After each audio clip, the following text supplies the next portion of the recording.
If you're ready to unlock your potential to transform the world around you, then join us here on the Lovin Leadership Podcast as we dive into the art of leadership, exploring cutting-edge strategies and timeless wisdom, empowering you to become the exceptional leader you were born to be. You'll learn from inspiring interviews with visionaries, changemakers, and thought leaders who give us practical and actionable, real-life leadership strategies, and we'll celebrate authenticity and empathy because leadership is about connecting with others on a profound level. So if you're ready to transform your leadership journey, don't miss a single episode of the Lovin Leadership Podcast. Subscribe today for access to a wealth of wisdom, inspiration, and actionable strategies. Let's redefine leadership and create a world where every leader leads with love, passion, and purpose. This podcast is proudly supported by the College of St. Mary, dedicated to uncovering the essence of exceptional leadership for today's world and beyond. Enrich your leadership journey alongside a cohort of industry experts through the Master of Science in Organizational Leadership program at CSM. Crafted to suit your schedule, this online degree can be yours in just 12 months. Are you prepared to soar in your career? Take the leap forward with the College of St. Mary, shaping leaders for tomorrow. Explore your potential today and learn more at csm.edu/MSOL. Welcome to the Lovin Leadership Podcast, where we bring you interviews with extraordinary leaders who are changing the world. I'm Dr. Beth Merkel, your Lovin Leadership Podcast host. And, laying people off is one of the hardest things we do as leaders. And the only thing we hate more than talking about downsizing our teams is actually doing it. And that's why so many of us put it off or do it so badly when we have no other choice. Well, get ready to be inspired to turn layoffs into Lovin Leadership as we welcome Brenda Peterson, the Layoff Lady, to the Lovin Leadership Podcast. Now, Brenda's story is not your typical success narrative. She's had more than her fair share of layoffs, and actually 7 to be exact. But each time, Brenda bounced back stronger and wiser than before. So as the Layoff Lady, Brenda has reframed her downsizing experiences and turned them into lessons on how to optimize layoffs, how to create successful job transitions, and build career resilience. And in her new book, 7 Lessons from Seven Layoffs, Brenda teaches us the hard lessons and insights that she learned from being downsized again and again. She's a career coach and our guide through the layoff maze that we'll explore from the leader's perspective. And Brenda says that layoffs can lead to new opportunities and higher career levels if we maintain the right mindset. So let's find out how to do that. Thank you so much for joining us on the Lovin Leadership Podcast, Layoff Lady, Brenda Peterson. Thank you so much. So nice to be here. What a joy to have you. Now, you are just one of those people that I met and we clicked with right away. We met at the ATD, Association for Talent Development conference a few months back. And actually, I've gotten a couple of guests from that. That was an important conference, I will have you know. So right off the bat, I knew your message was an important one. And that after 7 layoffs in your career, you must have a story to tell, because that's so much to handle. And before we jump into our discussion, I'm hoping you'll tell us a bit about that journey and how you came to recognize the positive when the rest of us would be ready to give up. I think the very first time that I was laid off, I was caught off guard. I didn't really know that was possible. I just never really thought about that. And so I went to work that day lots of things on my calendar. And I found myself at home with a box, in early afternoon going, oh, so I guess I don't work there anymore. So now what do I do? And I think after the surprise layoff, I took a step back and said, you know what, this is actually an opportunity to take a step back to figure out, am I doing the thing that I really love and that I want to do? And is this where I want my career to go going forward? What was funny is that I paused and did that reflection and said, yeah, I'm in the right area. I'm in the field of learning and development. For a living, I help people learn. So that part was right. Now it was a matter of finding an organization and a next role that felt like a good fit for me, that aligned with my goals and how I wanted to help people. And so I did a little soul searching. I made a plan and I moved forward. And I think the second time that I was laid off, I was like, but I already did mine. I thought I was done. I thought I got to not be laid off anymore. Yeah, right. And so that was a particular I paid my dues. of What's transition going on in my life. Yeah, I'm done. So that was a lot of life changes. So I, again, did a similar process, got a little better at it, moved to a new city, found a new role. And then, I've done a lot of work in startups. I've always been in learning and development, which is one of those roles that tends to go earlier when companies do layoffs, right up there with marketing. So over time, I've realized I just need to be more prepared for anything that might happen, given what I've chosen to do for a living and the area that I love. So basically, I've made a point over time to build up my career resilience, build up my professional network, be opportunity ready, and also share all of my lessons learned with other people who have reached out to me over the years and said, goodness, I just worked someplace for 20 years and now my job went away. I have no idea where to even start. And through helping those people and then working with groups like the White Box Club that does online meetings for people who are in career transition, just to support that process. I really honed how I handled layoffs and also helped other people figure out how they could handle it too. So the book that I just wrote was my effort to document both my real stories so that people don't feel like they're alone going through that, to acknowledge that it's hard, and also to say, here are some things that will help you as you go through this process so you don't make any long-term mistakes trying to work through what's actually a short-term transition period in your life. That's such an important point, because we feel like it's going to go on forever, for every day, every week that we are unemployed or, unattached to this identity builder we called a career. We feel like it's forever and we're the only ones. But you're saying no. And I love the generosity that you're sharing this experience. So many of us tuck it away and are a little bit ashamed. And you're like, no, we all go through this. And I'm going to share it with the world and let people learn what they can learn. So, in your book, which is fantastic, by the way, and I absolutely suggest everyone get hold of it, particularly if you are experiencing a layoff. I think you will. you never know, but just be prepared. And you walk the reader through 7 key lessons that you learned from your own layoff experiences. And these lessons helped you, like you just said, to regroup and bounce back better than before. I think this might be the catalyst that we all need to get there instead of wallowing, maybe wallow a little bit, but not for too long. And you and I were chatting over coffee. It's a time and place. Yeah. So many of my more brilliant ideas are in chatting over coffee with good friends. And it occurred to me that we were talking about the experience from an employee perspective. And you wrote this first book from an employee perspective. But these lessons could be really valuable for the leaders who have to do the laying off.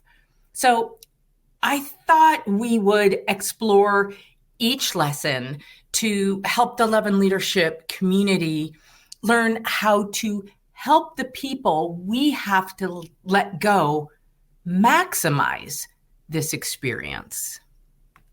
So, all right. So, we've got 7 of them to get through. So we agreed beforehand, we'd kind of just launch right in and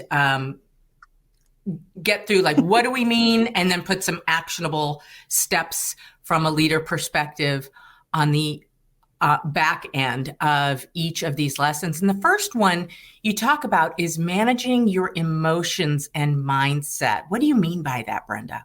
So just like you commented that, you can't just wallow and stop, but you do need to feel your feelings. Otherwise, if you don't process those emotions of everything from shame to anger to, oh, why didn't I see that coming, to regret, to anything you're feeling, it's important to work through that because if you don't, that's going to come out sideways at just the wrong time as you're trying to find a new role. So it's definitely valuable to work through those emotions just so that you can move forward. In addition, you also need to choose your mindset. So much of life is not necessarily about what happens to us, but how we choose to react to that and what we do next. So when it comes to mindset, part of that is changing your language to reflect how you're hopeful.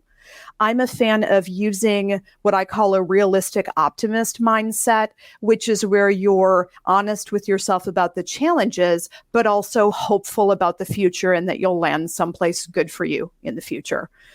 And I think one of those concepts that helps drive that forward is the idea of being the CEO of you. Not just your career, but of you in general. And knowing that you have to drive your career and make good business decisions for yourself, similar to how the company you work for was just making a good business decision for that organization. Mm-hmm. And as far as how that applies to leaders, I think when you're a leader, some things that I've experienced that felt good. One of them is that leaders who were honest and kind throughout the process. It's a hard thing to have to do. There's no fun side of a layoff to be on. I have, been left during a layoff, and then you feel bad that you're still there and nobody else is, or other people aren't. But it also feels bad to be a leader who has to say, yeah, we're not in a position to keep your role. So I think just being kind as you're going through that process, being clear, being honest, letting them know that in most cases, it's not their performance. This is about the organization needing to make a change, and they're still good. They're still good at what they do. Also, I think it's making sure that you can help point those people towards resources so that they can have help with figuring out their resume and what they want to do next, and even figuring out some of those financial parts of it.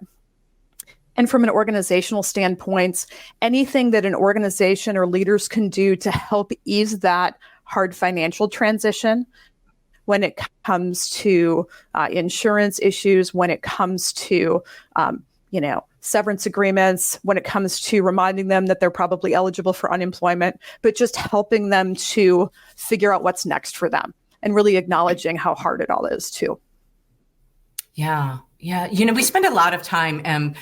For those of you who don't know, I am the director of a Master of Science in Organizational Leadership program at College of St. Mary. It's an online program, but we still do a lot of exploration of self.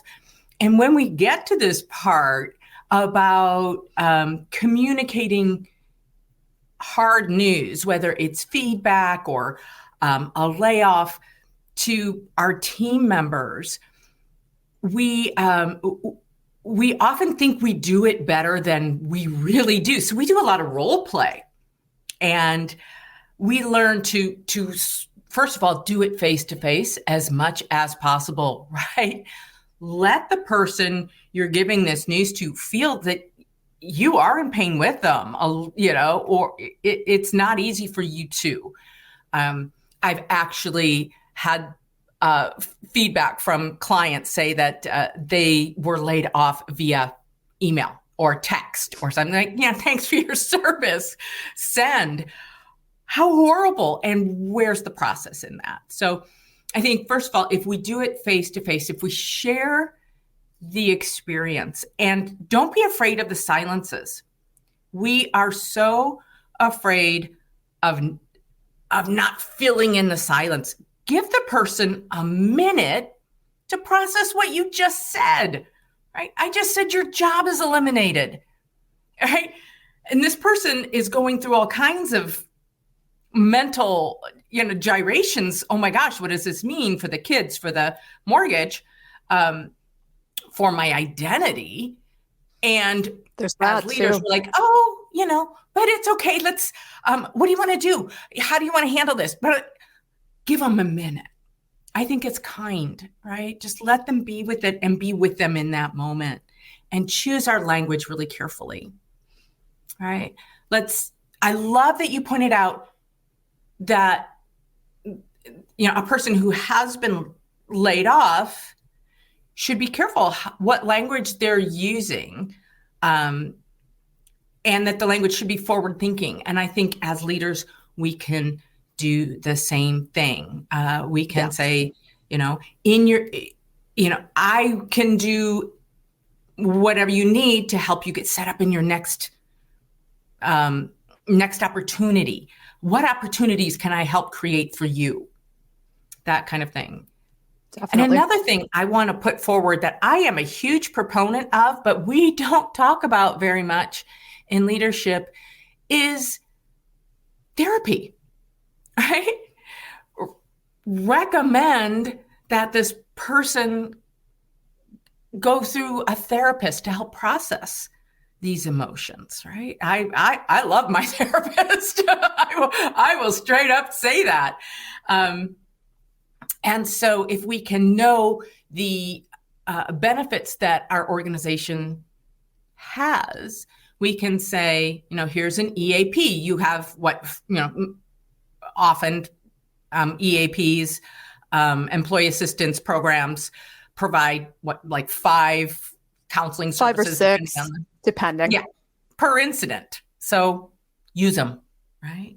Mm-hmm. Don't be afraid of these emotions. Thank you. That is really important and probably the hardest part. And it's the one people try to skip because they're like, oh, I'm fine. I'm just going to go find a job and it's all going to be fine. And we're just not even going to worry about this. And it's like, and that works for a couple days. And then eventually you're going to fall apart a little bit because you have to, because it's huge and it's life-changing, and working through that is how you move forward. It's no fun at all, but it's important to do that just so that you're not, otherwise sometimes it comes out as being angry or being frustrated, or people snap at other people, or they're like, oh, I'm mad at everybody. And it's like, yeah, this is not a great situation. You need to work through that. But you also need to look at the future and figure out, I know this is not great. How do I get to that place that I want to be? And sitting in that anger or sitting in that fear or that hate long term isn't going to get you very far. Absolutely not. But I'll counter that with, it is important to recognize, hey, I'm angry about definitely. This. Yeah. I'm sad. No pretending. I'm scared. Yeah. And then even as a leader, I'm angry that I have to do this. I'm sad that I have to let you go. I'm hurt. And maybe not telling the person you're firing, this hurts me more than it hurts you. Let's not go there. But acknowledge to yourself, this is really painful. I have to work through that so that I can help this other person manage their emotions, which is part of my leadership job. All right. Yeah. It's one of those things. I would say, get as much outside help as you can with this. And like your counselor, go to a mentor to prepare. If you know you have layoffs, go to somebody who is seasoned, who has done this before. What did they do? How did it work out? Think about those times, as you did, Brenda, so bravely, those times when you've been laid off. What would I have needed?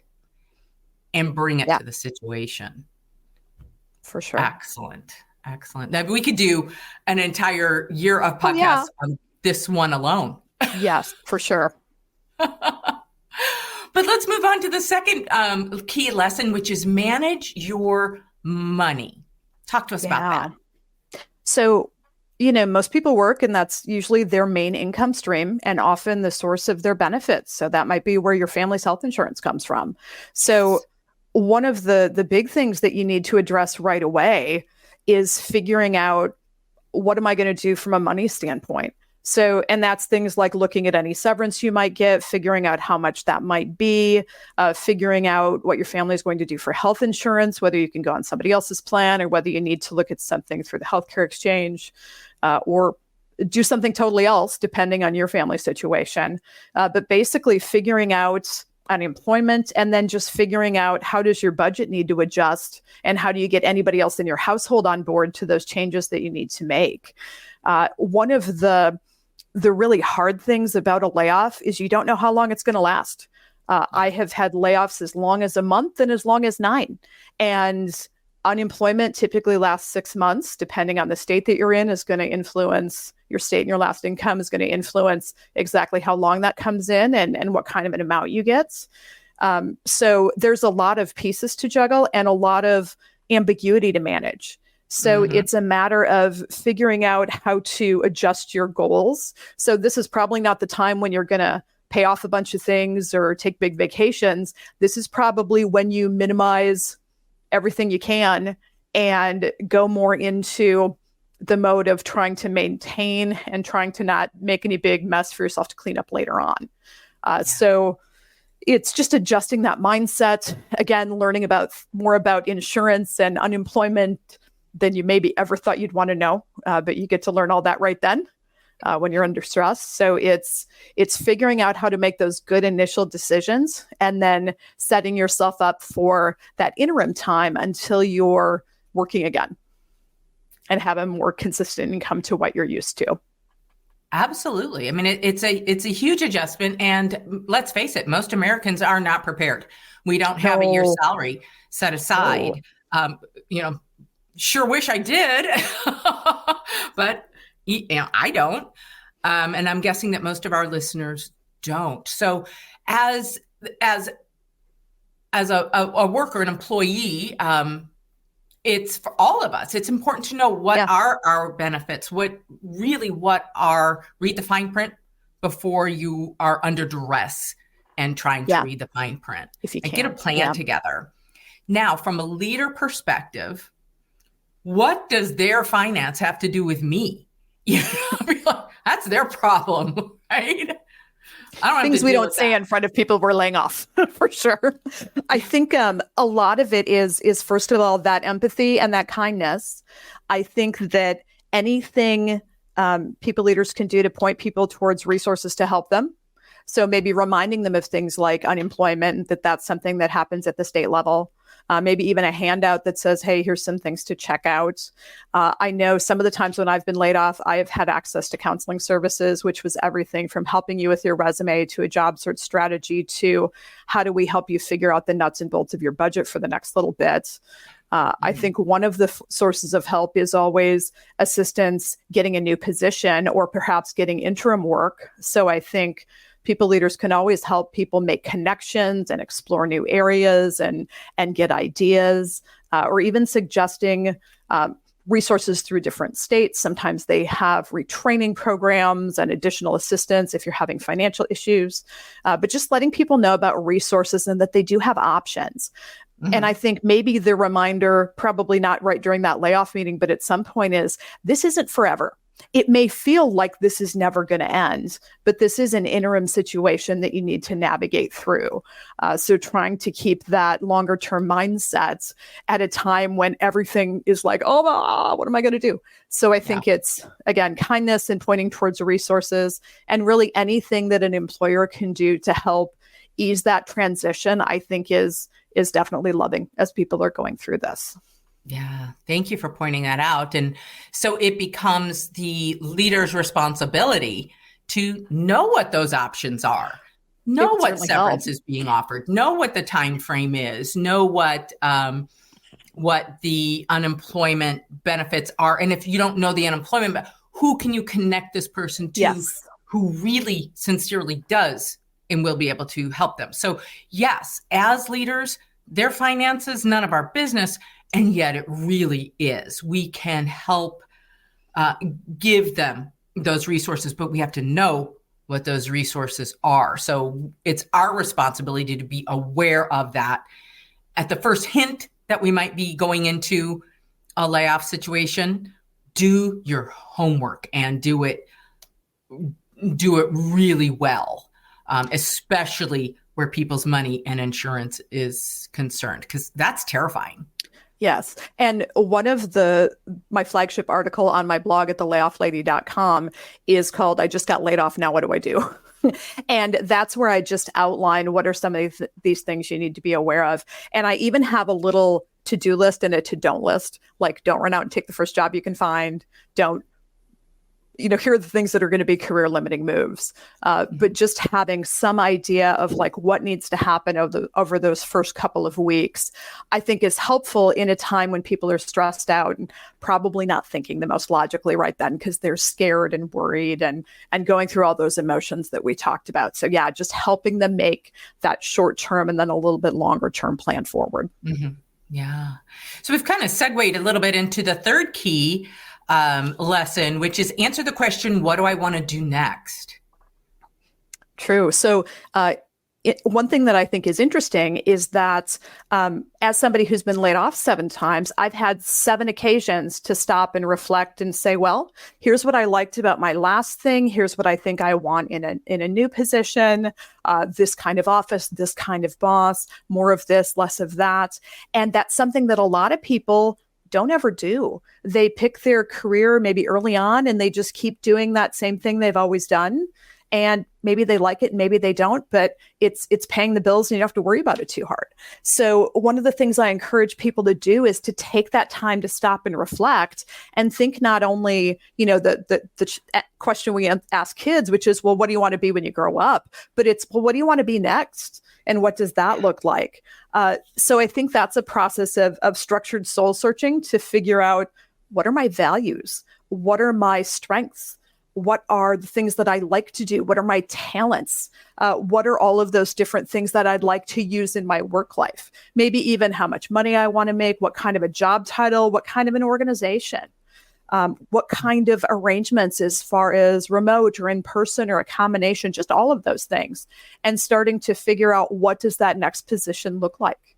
And then from there, then you have a better way to talk to people about what you're looking for, and they can do a better job of helping you to find that next thing. But doing that soul searching is a very important first part of that. And, so many of us have defined ourselves by our careers or by our job titles for so long that this can be a really tough question. And it's going to give it some time, right? This isn't anything that has to be answered in the next hour, by tomorrow. Just explore it. And as a leader, I think it can be really helpful to, maybe not in that initial meeting when you tell somebody they're fired because so much is going on up here, but say after you do that, and you've done it well and lovingly, say, let's set up another meeting. Let's talk about what I know about you. What do I see as your strengths? What do I see as your talents and abilities?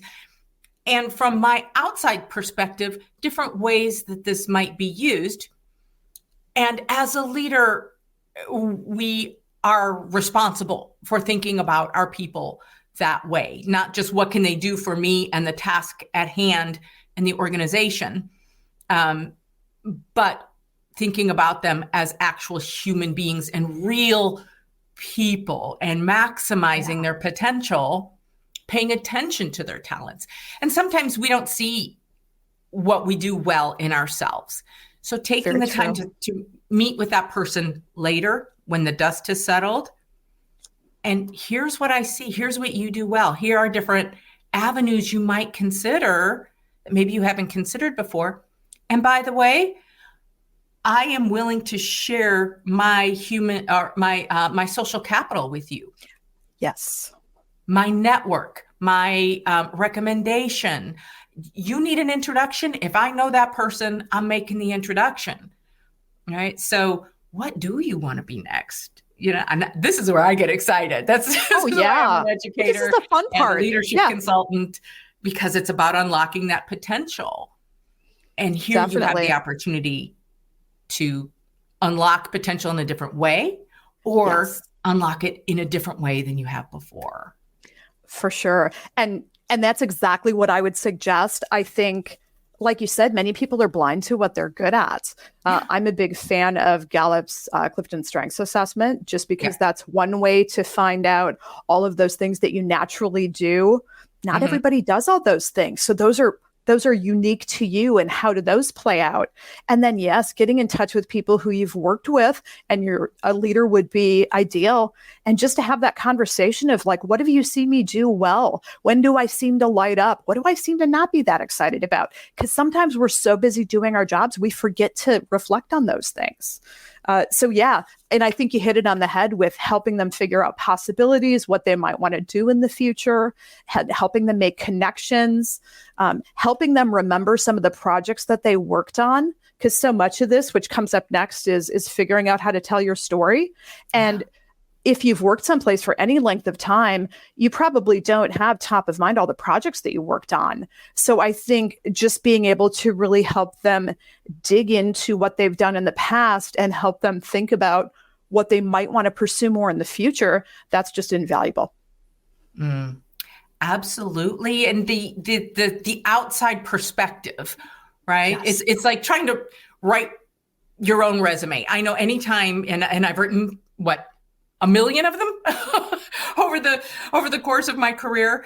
It's so hard to write my own resume, but boy, can I do it for somebody else. And they're rock stars because I see them that way. Yes. I'm not lying. I'm not padding the truth. I'm saying the truth as I see it. So as a leader, and not everyone will be a rock star. Sometimes we are letting people go because of performance. I'll say, you didn't align with this role, but here's what I see you do really well. And how can we maximize that? How can you maximize that? And, what an exciting. And I love that. I know that as a leader in the past, it is interesting when sometimes you run across an employee who's amazing, but isn't quite in the right job. And so being able to have those honest conversations about, here's where I really see you excel. What are you interested in doing? And how does this align? And what opportunities can we find for you to develop those skills? And maybe where might your career go after this? So I think a lot of that, again, is kindness and honesty and giving them useful feedback and really helping them get to that next step. Yeah. Which, we need. We all need that boost, especially at that time. Yeah, definitely. And that's all part, as you just alluded to, that's all part of shaping our own story. Instead of saying, I failed, I didn't succeed. Whatever, then we can say, no, I was successful up to the point where it no longer worked anymore. And so reshaping it and telling our story about the success. Am I off base on that? I'll turn it over to you. And I think you're on the right track. The reason I brought up that one is that I think if you're a hiring manager and you're looking at a resume, the easiest ones to read are the ones that are well behaved. When you started out being a project coordinator, and then you became a project manager, and then you became a project director, and then you became the VP of project management. Well, that's clear, and we get that makes perfect sense how you did that. And I after my third layoff in about 5 years, I'm like, whoa, I'm going to have to figure out how I tell the story about who I am and what I do, because I think just looking at dates, are you at a glance thinking, whoa, somebody doesn't stick with anything? Is she actually terrible at everything? Is that why this keeps happening? Oh, it's layoffs. How do you shape and share your story so that you're saying, I have a background in this. I worked for 3 similar companies. Due to layoffs, here's what happened. Due to a downturn in this industry, that's when this position ended. But really also describing what you did in those roles. Sometimes there's not always a direct alignment between what your job title is and what responsibilities you had. So figuring out how to talk about those things well. I also think for people who are looking to shift their focus at all, they may need to figure out how to talk about their skills in a way that resonates with a different industry. I know, for example, working in learning and development, a related field is sales enablement, which is really training and behavioral change as it relates to salespeople. But there's a little bit different language that goes into that. So part of that is figuring out, so here are my skills. Now, how do I speak to somebody in that area so that I highlight the things that I can do that help them solve the problems that they need solving? And it's figuring out that story and how you tell that through your resume, how you tell that through LinkedIn, how you tell that through every question you answer about a project you did, and even how you reach out to somebody on LinkedIn and said, hey, here's who I am and what I'm looking for. Let's connect and see if we can help one another. So it's just figuring out how you tell your story, both during the interview process and then just in general about who you are in your career. It's so important to understand that different industries have different wording for the same things, right?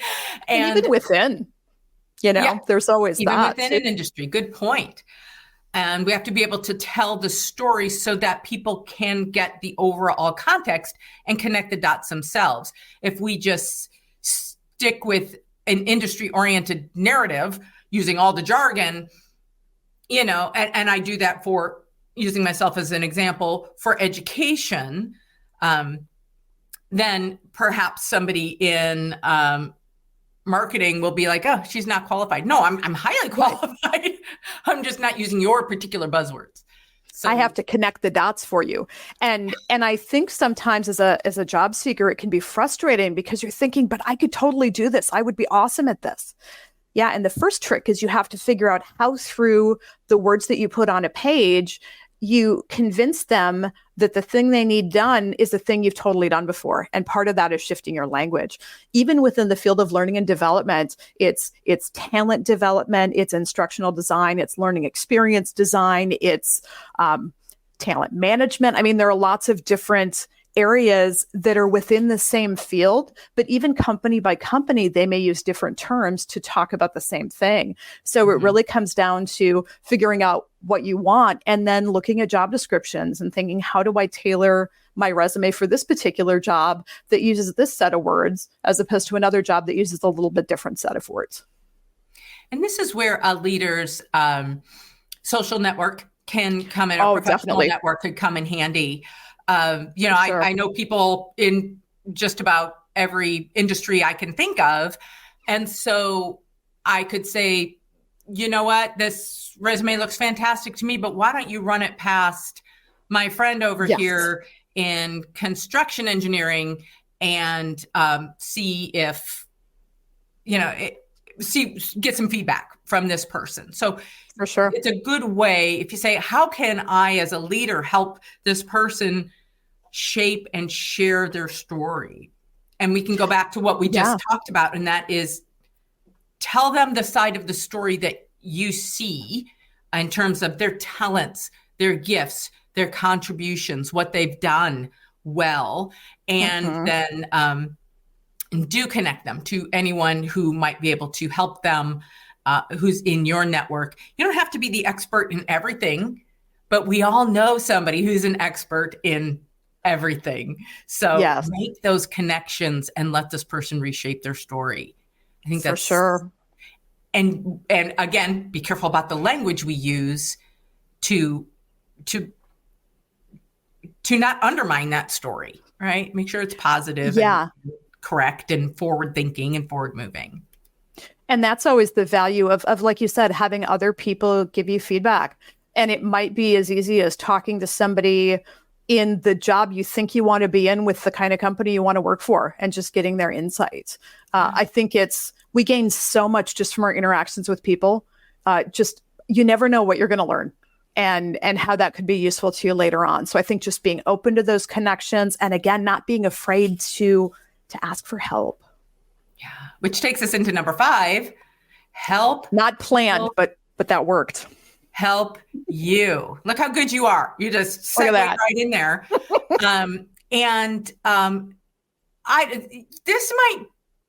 This might be one of the harder ones. Help people help you. Like, I have just been laid off. I am not, to me, we're going into two different mindsets, or at least in my experience when this has happened to me. I can go into victim. Oh my gosh, woe is me, poor me. I'm terrible at everything, wallow there for a little while. Or the other side, which is, I am not a victim. I will conquer. This is mine. And boy, we don't let people in because there is a sense of vulnerability when we're already so vulnerable. Yeah. How do we help people help us? So I think part of it is knowing what kinds of things you need. What I've found is that when it comes to being in career transition, people are so willing to help. I think of how many people have reached out to me when I've been laid off, and the general thing they'll say is, what do you need? I'll do anything you need. Do you need a casserole? I'll make you a casserole. I'll bring it to your house. Do you need a ride to a job interview? Do you need somebody to watch your kids? What might that be? And I think the hard part is that people generally want to be helpful, but they really don't always know what to do, especially if they've never been in the situation before. And so I think what's a challenge is you have to figure out, what do I really need? And some of the things you probably need somebody to just vent to. It's like, this is just idle complaining. We're not going to solve anything. I just need to say some stuff out loud to just get it out. There's probably somebody who it's like, can we just go do something that's fun? That's just a distraction. Can we go take a walk outside? Can we get together and just have some social interaction where I'm not concentrating on how bad I feel because I lost my job? Some people, it's going to be referrals. Some people, it's going to be help with your resume. It's going to be that person who holds you accountable. My daughter and my best friend are the people that I would always text before I had an interview. And I'm like, hey, I have an interview. And they'd be like, yay, you'll do great. That's all I needed from them right then. So it's just, who are the people that you need things from, big and small? How can they help you? And then just asking, because you know what? People do want to help. And that way you're giving them the gift of letting them help you, because they know it's a rough time. And they don't always know what to do. Sometimes in my case, I will offer because I know what they might need. And again, that's why I put together that initial article of like, what are the things you need to attend to right away? And what are the few things you don't want to do that will kind of mess things up longer term? And I think, again, almost anything you do to show them you care is going to be received well. But then too, if as the person who's laid off, you can jump in and say, hey, here's what I need. Can you just read this and make sure it makes some sense? Can you look at my resume and see if there are any typos or if there's anything I need to update? And just know that you're going to rely on different people for different things. And that's good. And then also be ready to pay that forward later on. I think that's the thing that really makes that easier, partly because I'm sure part of why I've done so much coaching for the White Box Club and talking to anybody who has said, I've been laid off, I don't know what to do, is that I'm like, here, let me help you with some things that took me 2 or 3 layoffs to learn, but that now I can tell you, and that's going to save you some aggravation. So again, I think from a leader standpoint, it's again pointing to resources, because again, they just might not know.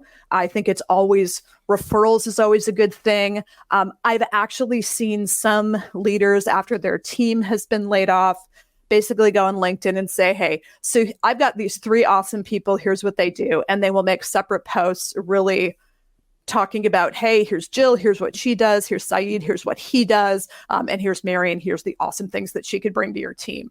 So whatever makes the most sense as far as helping people really make those strides towards some career opportunities, whether it's connections, whether it's referrals, whether it's feedback on a resume, or just, hey, let's practice answering some questions, whatever it is they need, just giving them some of those common opportunities that people might need help with right then. That is excellent advice. Excellent advice. And one thing I would add, and this would depend on the situation. You'd have to have some emotional sensitivity here. But even sharing those times that I allowed people to help me, or I needed help, And saying, well, how do you think I got this job? I called this person and I called that person, and this person said, called that other person they know.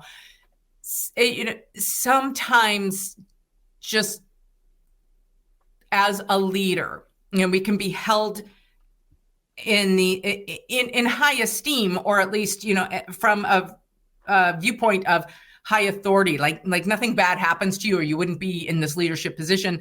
And that's not true. And sometimes just showing that vulnerability, I needed Agreed. help too.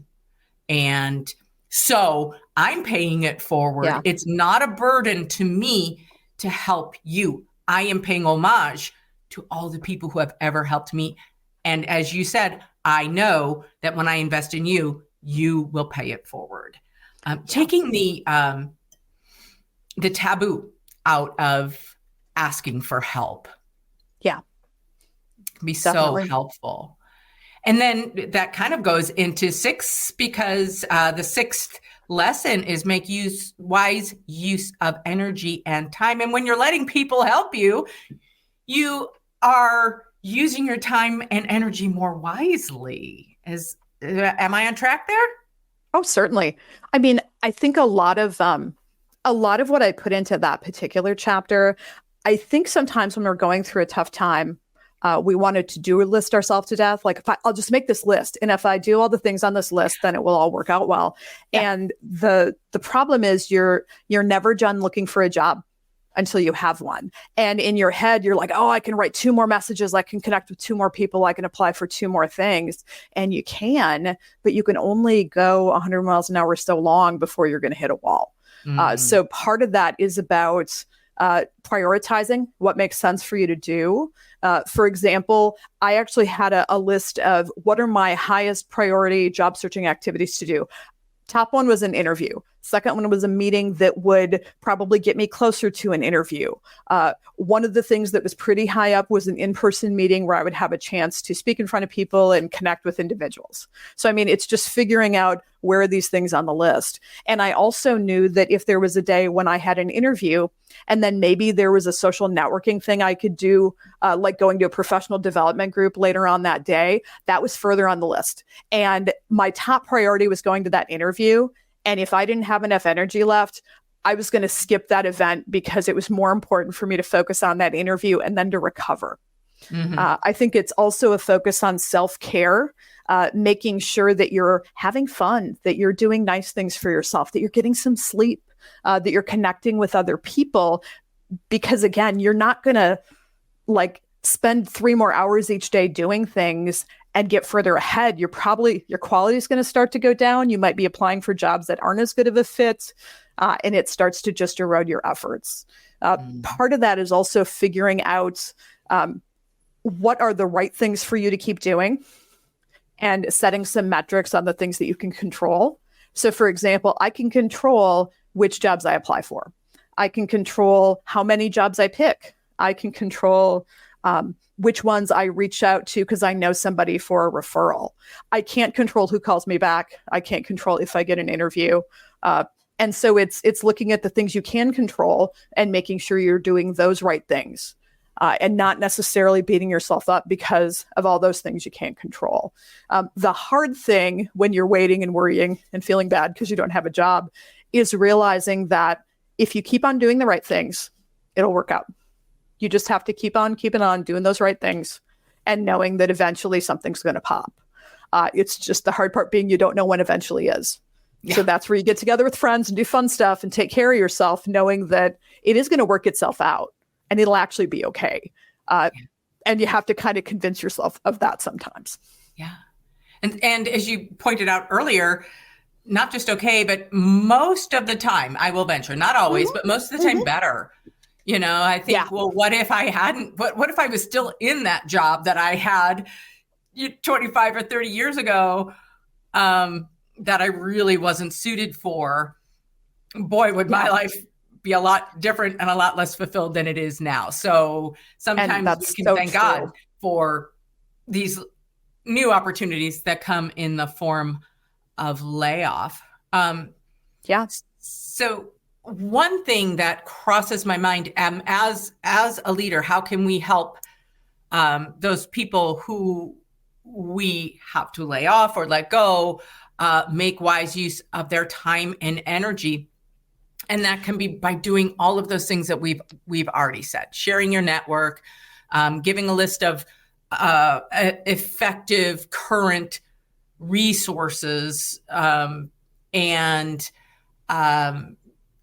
giving a list of the talents and the things that they're helping them share their narrative or create their narrative. All of that kind of frees up their time, whereas otherwise they'd have to be reinventing this stuff, So yes. We can say, here is a list of high quality resources. You don't have to go out there and spend hours trying to mine this list for yourself. That's huge, huge. And then if we know, as leaders, if we know a layoff is coming up, give them the time while they're still on the clock, while they still have benefits. Take a long lunch. Go to that networking session. Go see the counselor on company time while you still have it, if we possibly can. And it's time to prioritize the person and not the project they're working on, to get that wrapped up before they leave. Because if we're putting them under more duress, the project isn't going to be done well anyway. Yeah. And so a couple great points out of that. I know there have been a couple of times when I've been laid off where I have been notified that it was going to happen. And then I had some time after that when I was still employed. It wasn't necessarily public knowledge that I wasn't going to be there longer term. But it is nice to have that little bit of leeway. Now, there are some parts of that that are very awkward when you know that you're in a position and you're not going to be for an extended period of time. But if you use that to get to all your doctor's appointments and make all those things, the appointments you've been putting off, and get to the workforce center and put your resume together and start putting feelers out, I think that gift of time is huge. And another point that you brought up before was, I think too, when it comes to energy, it goes back to you're always managing your emotions during this whole thing. And so that's a time too where I think hearing from a leader that, hey, I've gone through hard times too, and here's what I did. And I think that is inspiring. I think it's not feeling alone as you're going through that and feeling like you're going to be okay. And like other people have gone through this too and been successful. So I think it's putting all those things together. And number 7, the seventh lesson that you discuss in your book is to assess, adapt, and rise above. So tell us about that, Brenda. So, it's like anytime we make a plan and we know that, boy, perfect scenario, this is how this is all going to go. And very seldom does our perfect plan ever work out exactly like we wanted it. Isn't that the truth? Oh, isn't that just life right there? Yeah. Just Has that ever happened? I'm not sure. That would take me a while to think of here's totally a time when that all worked out. But yeah, it doesn't mean that the plan is irrelevant. The plan is very helpful. It's just that you need to revisit it over time. So it's important to take inventory of what you're doing, figuring out what's been working and what hasn't been. I always think in terms of a start doing, stop doing, keep doing list. So if you've done something that hasn't worked a couple times, it's like, I think I'm going to maybe stop doing that particular thing. And instead, I'm going to try something new. Whether that's I'm going to go to a different kind of professional development meeting and see who I meet. I'm going to introduce myself with this elevator speech as opposed to my older one and see if that hits a little different. Maybe I'm going to look for positions with smaller organizations or with a big, large organization, just change up what I'm looking for. But I think it's important to take inventory of what you're doing. For example, see what kinds of companies you've been applying for, how you've been putting resumes in, and how often are you getting callbacks. I think it's also a case of looking at how far do you tend to get in the hiring process before you hit a wall. So if you're not getting callbacks, that probably means that you need to take a look at your resume and maybe your LinkedIn. If you're getting phone screens, but not getting a second interview. What's in your phone screen? How do you tidy that up? If you're getting a little further in the process, what might you do a little bit better? And the frustrating part is you might be doing everything pretty darn well, and it just hasn't been the one that was going to work out. And that's the hardest one to hear. But some of the contingencies I talk about, one of them again is not knowing how long you're going to be unemployed. So there are some cases where you need to think about with the understanding that employment typically lasts 6 months, again, depending on the state that you're in. After 6 months, well, one of your income streams is going away. Does that mean you get an interim job?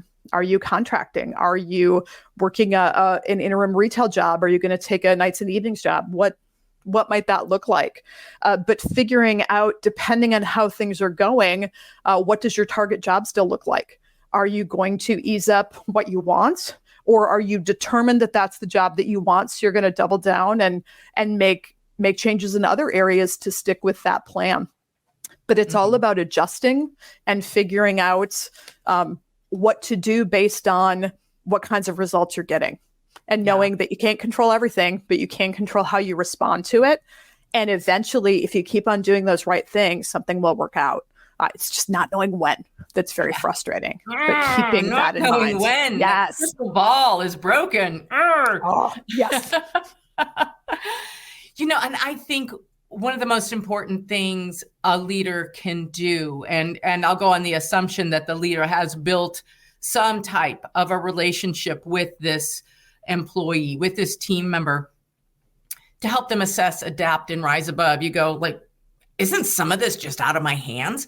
Yes, but we can say, just because you don't work here anymore doesn't mean that my door isn't open to you. Check in once a week, once a month. Let's do coffee every couple of weeks. And I'll be your sounding board. I will help you assess realistically, and just keep that support going, if at all possible. And I think that's one of the most important things we can do, is say, it's because you're not part of this organization anymore doesn't mean I devalue you as a human being in your journey. So it's not going to take tons of your time. 10-minute phone call once a week, something like that, can really help someone stay in a mindset where they can accurately assess their situations, where they have the energy to adapt, where they feel like they're supported enough that they can rise above. So just being there, if that's not too cliche, I think it's really powerful. I think that's huge, and I think that's a great point. Sometimes we think that if we're going to support, we're like, well, I have to go do a big thing. And it's like, no, you can send them a text and say, hey, how are you doing? I haven't heard from you for a bit. Yeah. That's huge. I think at a time when, one of the things you lose when you don't, have your job anymore is that you lose all of the colleagues that you had, and you lose all those daily interactions, and you lose that familiarity, as well as losing a big sense of purpose and the identity that goes along with that job title. So it's nice when, even if those things aren't there, you're like, hey, but you're still my colleague. We don't necessarily work together at the same place, but you're still part of my professional network. You're my colleague. How can I help you? How are you doing? You're going to be okay. And just those assurances, and even just listening to somebody and helping them think through what might be their next steps. There's so much value in just providing that support to make people feel like they're valued and like people care and like they'll be okay. Yeah, like they're valued and people care. What a wonderful way to end this discussion. Oh, Brenda, I don't want it to end, but at some point, all good things must come to an end. So I will wrap it up by asking,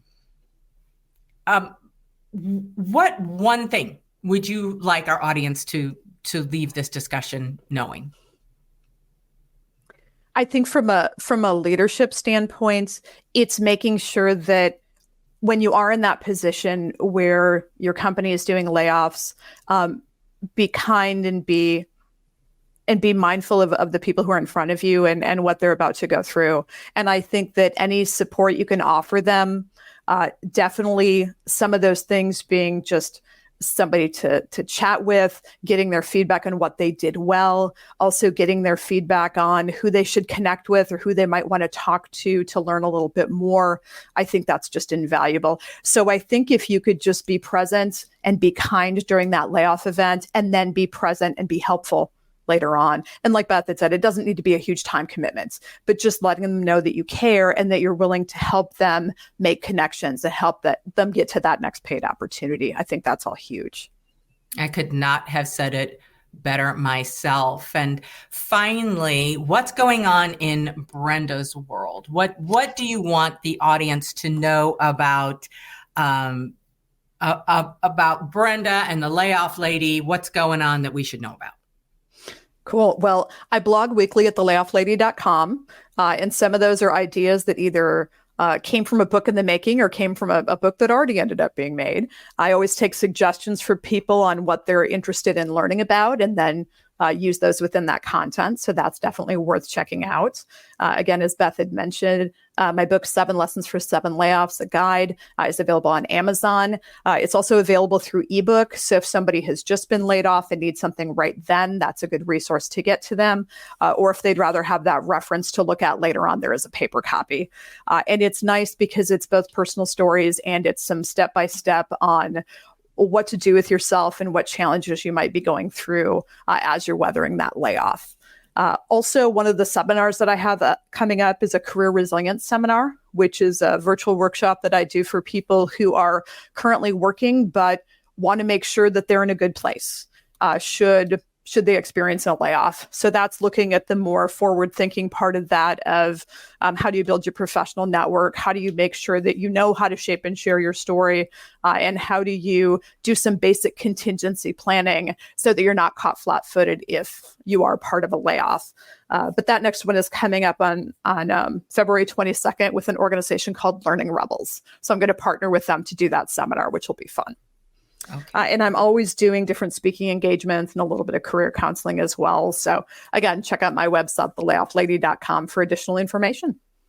Wonderful. And we will have all the links in the show notes so people will be able to find you. And you're pretty well branded out there. So just a search for Layoff Lady will be very helpful. So thank you so much, Brenda Peterson, the Layoff Lady, for joining us on the Lovin Leadership podcast today. And thank you for having me. This has been great. And thank each and every one of you for tuning in today. Please be sure to subscribe, like, share this episode, and hit the notifications button so you won't miss a single thing. I really hope you enjoyed this episode and that it helped you realize that even laying people off can be done with love. And leading with love is a superpower that transforms the world around us. So let's go out there and make a difference, one loving act at a time. I'm Dr. Beth Merkel, and I can't wait to connect with you again on the next episode of Lovin Leadership. This podcast was made possible by the College of St. Mary, offering a fast-track opportunity for professionals to achieve a master's degree in organizational leadership online in just 12 months. Tailored for working individuals, our program paves the way for career advancement. Take the next stride in your journey with the College of St. Mary. Apply now at csm.edu/MSOL and unlock your leadership potential today.